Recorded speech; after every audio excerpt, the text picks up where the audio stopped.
If you are currently frustrated that no matter how much effort you're putting out, no matter what technique you try, no matter what, there is no movement, there is no change in your circumstances. Well, the good news is you're in the right place, because so much of my life I felt that same way. I felt powerless, I felt stuck, and I felt worthless. And because I saw myself that way, I continued to repeat who I was being, and therefore got a continued reflection that I no longer wanted. On this video, I'm going to share with you 3 different things you can start doing so that you can start taking back your power and apply your energy effectively, so you can actually create changes in your life. Create a life you're really passionate about. I'm going to be sharing with you practical information so that you can understand this and start making different choices in the moment. I'll also be sharing examples from my life so you can learn from my experience and apply it now. So let's get started. Well, the first thing you got to understand, if you really aren't seeing any changes, especially if you continue to put hard work, you're firming, you're visualizing, you're scripting,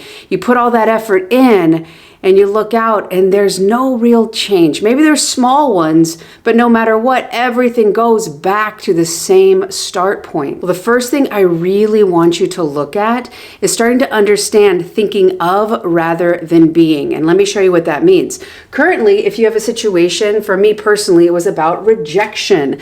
I was having symptoms of rejection because if you go into my unconscious, which is basically represented by this line, this is the outside circumstances, and this is who I was being, who I believed myself to be. All my assumptions were here. This was my electromagnetic signature, which was then magnetizing things to me. I didn't feel like I was actually good enough, and I certainly didn't feel like I was worthy, but I hoped maybe if I worked really hard, maybe if I was really, really nice, maybe if I never said no, people pleaser, then somebody would love me. And if somebody loved me out here, that is what would change the inside world. And Dr. Joe Dispenza would call this a Newtonian model. And that means that the outside, that your circumstances are what actually changes your inside world, changes how you see yourself or how you feel about yourself. And realize too, what is in here right here is your psycho-cybernetic mechanism. That's a fancy word to say that you have a thermostat in your head. And that's why potentially right now, if you start to experience something and it starts moving beyond what you've experienced. Maybe it's about an amount of money and you start making more and you start saving. You're like, yeah, but your set point hasn't changed. It's going to get to a boundary or level. It's going to say, uh-oh, your subconscious, because this hasn't changed, it's going to say, you're not safe. We can't do that. So you're going to sabotage. Sabotage, in my opinion, is a form of self-love, self-preservation. It sees that as dangerous. So because it wants to protect you, there's some sort of something that happens and it all falls apart and you go right back to the set point. And then maybe things really start falling apart and all hell breaks loose. But then you get it back together and it goes right back. So no matter what you do, you go below, you go above, but it always comes back to this kind of way of being. This is that set point. Now, a lot of times what I see and what I hear and what I absolutely would do is I would look over here. This is that ideal self-image. And I would see the other people were having this abundance and I would visualize it and I could, think of it. And it seemed so good. And the love that I was obsessed with, and I was self-abandoning because I was hyper-fixating on other people, thinking that they were going to make me feel different. And then I thought, oh, okay, then I'd have peace. These come from a self-concept or a self-image or that inner psycho-cybernetic mechanism, because you know you're worthy, you know you're deserving, and you know you're able or capable of getting this experience. Because of this, you see this, you experience this. Now, a lot of times, and what could be keeping you stuck or not having any sort of changes in your outside world is you are energetically, and in your inner world, your emotional world, you are not feeling good enough, but you're thinking of these symptoms, right? This abundance, this love, this peace. So you're here energetically, that psycho-cybernetic, that inner image you hold of yourself hasn't changed, but you're spending a lot of energy thinking of it. But if you look over here and you look at who you need to be, it's actually worthy, deserving, and able. So rather than energetically disconnecting, and that would look like you going back and think, okay, well, why is it that I don't feel worthy? Well, if I was worthy early on, I would have gotten the love I needed, or that person would have treated me right, or I would have had the opportunities, that person wouldn't have mocked me. And this heavily has to do with caregivers. This isn't some random person. The more close the person is in the way that they treat you and the way you perceive you get your needs met, as a kid, you say, oh, that happened because I'm not good enough. I'm not worthy. Now, you don't actually know any better. You don't understand what's going on because you're a little kid. Your ability to actually reason on things doesn't exist yet, but you store these things. And so because you see this as who you are rather than an event that you went through, and why the caregivers treated you a certain way or why that person said that certain thing, you didn't actually know. But because you didn't know and you see yourself as less than because you can't physically take care of yourself, you're saying, oh, they know best. And this is forming the synaptic connections of your brain early on. So you keep looking through that frame and that lens, and you keep finding these situations, and you don't like them because you don't deserve them, but you're misunderstanding yourself. This was an event that happened. You misunderstood yourself in that moment, so it keeps repeating. Only when you take your adult mind and you say, oh, wait a second. Okay, for one, I see that the reason it keeps repeating is because I keep being this person. I'm energetically in this frequency. In order to get something different, I have to let this go. And the other sneaky thing here is there could be an element of safety. Remember, we talked about the subconscious, that it will sabotage. If you see it as dangerous, or you might be alienated if you have success, if you have that love and abundance, you will be rejected or judged by people you care about, you will move away from it because you want to stay connected to your community, your tribe, your family. So you've got to start understanding, oh, I have got to change, let go of that old way, start to reason on those other ideas that of why I'm not good enough, because only when I'm this person do I get this. This is the cause. This is step one. This is step two. This is the cause. This is the effect. But again, the mistake people are making is they're being here and they're thinking of it. Your conscious mind can never outthink your subconscious. Your subconscious rules 95% of your life, especially after the age of 35, according to Dr. Joe Dispenza. So you can't think over your subconscious, but what you can do is start to become aware. Oh, okay, I'm feeling lack. Oh, the story I'm telling myself is I'm not good enough. Okay, this is the ABCs. I got to start to tell a new story. The reason why I didn't get my needs met was not because of me. I grew up in an environment that didn't have the capacity to meet my needs. I can be mad at the people, I can have feelings, but I got to process that and let it go. Realize that was not about me. That was a situation I was in. Stepping into who you really are. So the first thing to do is understand, are you thinking of it? Are you being in it? I think it is clear to see I need a new marker. But in the meantime, the second thing that could be why you aren't seeing outside changes is this idea of authority. So first understand that when you're a kid, there's a caregiver in your life, an adult. This could be your mom, dad, grandma, a teacher. So because you can't physically take care of yourself, this person has an authority. So you check in with them because you need them to accept you so that you will stay alive. So based on their opinions, their expectations, their judgments of who you should be or how you should be in order to be accepted, you store this as this is how I have to be. A lot of this could be self-rejection. I can't be really me and be accepted by this person, so I gotta suppress that. I gotta deny that. I've got to fracture from that part of myself. And this is a lot of different kinds of traumas happen. And traumas on a scale, severe trauma, and then things that might not actually be seen as traumatic. But if you had to leave part of yourself, if there was a split, I can't safely be me and be this way, that it can be a relational trauma. So whatever this person says, right, they could have directly said, well, oh, you think you can have whatever you want in life? What are you, selfish? So you're like, oh God, I should ask for less. My needs are too much. So I should dim myself. Another thing is this person right here who potentially lacked emotional maturity, emotional capacity. We're not saying that this is a horrible person, but we want to point out your experience that maybe this caregiver did not have the skills to meet your needs. That doesn't mean you did something wrong. But what you got to understand is, and maybe they called you dumb. Maybe they questioned your intelligence, which then you start to think, who would do that to a kid? Somebody who lacks a sense of power in their life, who needs to put power over a kid.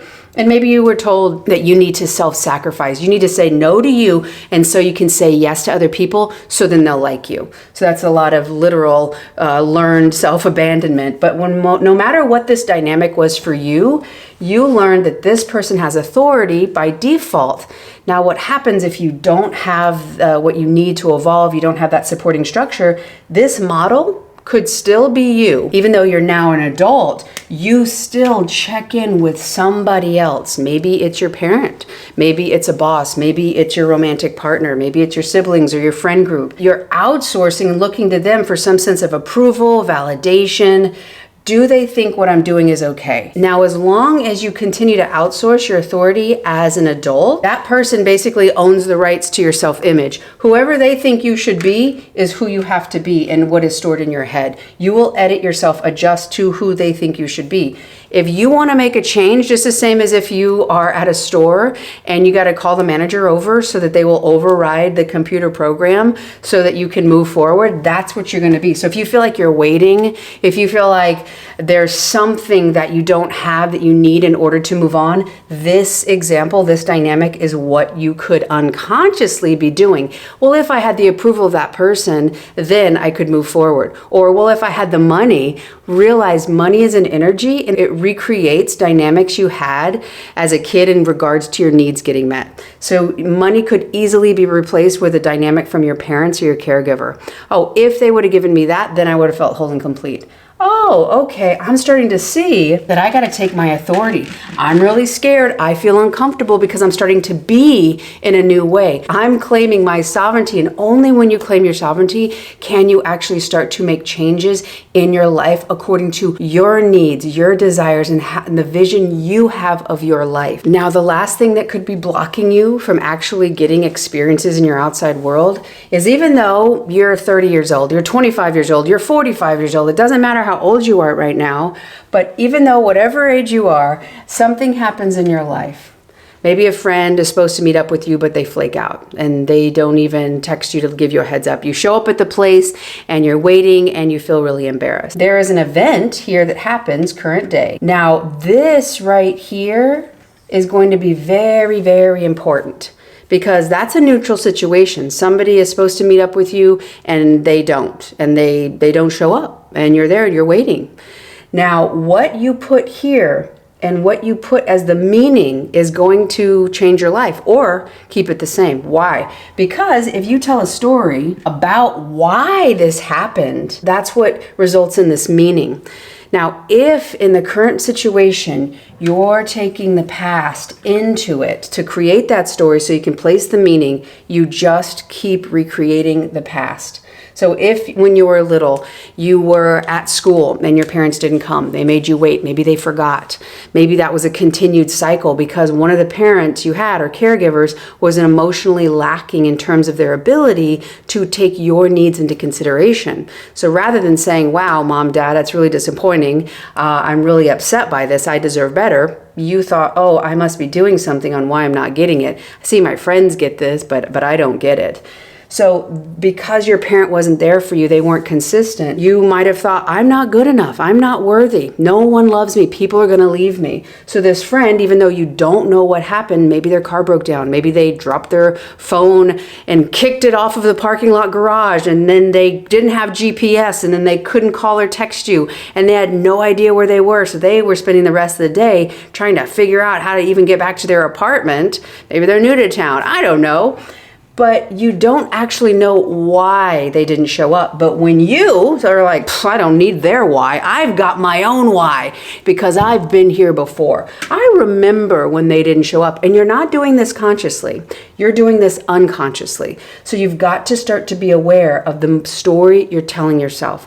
To reclaim that energy, ABC, be aware of the story you're telling yourself. Oh, I'm telling myself the story that the reason they're not showing up is because they don't love me.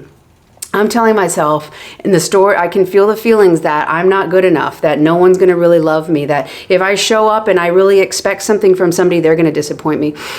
I'm going to breathe because I'm regulating my nervous system, and I'm trying to stay in my body because I don't want to start feeling this fear from the past. Now, process this, yes, but in the moment, you don't want to relive it, and that's what the body's going to do. The body remembers. Bessel van der Kolk has a book that says, literally, your body keeps the score, not because it's mean, because it's trying to keep you safe. So when you start to regulate in the moment, okay, I can see where my mind wants to go. Okay, that's the old mind. That's the old little me that didn't know any better. I'm going to basically reparent myself and say, no, worthy and deserving. I don't know what happened here. We can talk about it later. But in the meantime, I'm going to keep my energy. I'm going to make a new choice. Literally, you just being aware, staying with yourself and loving and accepting yourself in those moments. This can be overwhelming. And it's okay if you're like, oh, I'm telling myself this story. Oh, here I go. For me, it was all about practice. You have so many opportunities to practice this throughout the day, you'd be amazed. But how can you start becoming aware of the story that you're putting on situations? Is the why of why it happened coming from the past? Because if so, you're energetically connected to the past. That means electromagnetically, you're going to continue to draw to you situations that are from the past. And Dr. Joe also says this, are you going to be defined by the past, or are you going to be defined by a vision of the future? And you starting to say, oh no, I know I'm worthy. I know I'm deserving. I know that whatever happened, and even if they said, oh, I just didn't want to see you. Wow, okay.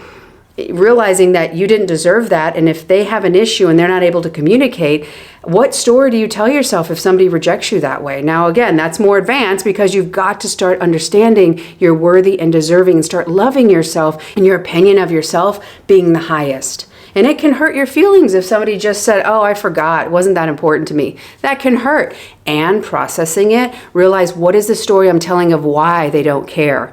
Because you can pull back so much energy when you start to become aware of this dynamic. It's completely changed my life because so many times I said the reason somebody didn't call me, the reason somebody didn't want to date me was because I wasn't good enough. That's not true. The reason that they didn't call me or wanted to see me, if that was the case, I don't know what that had to do with. Maybe they didn't like me. Maybe I actually didn't like them. I don't know. But it wasn't because I wasn't good enough or worthy. But when I started to become aware of the story I was telling, how much I was self-rejecting before anyone else would reject me. And so I kept energetically being in the realm of rejection because of my past. Starting to cut this cord, starting to be aware, ABC, awareness, breath, and new choice.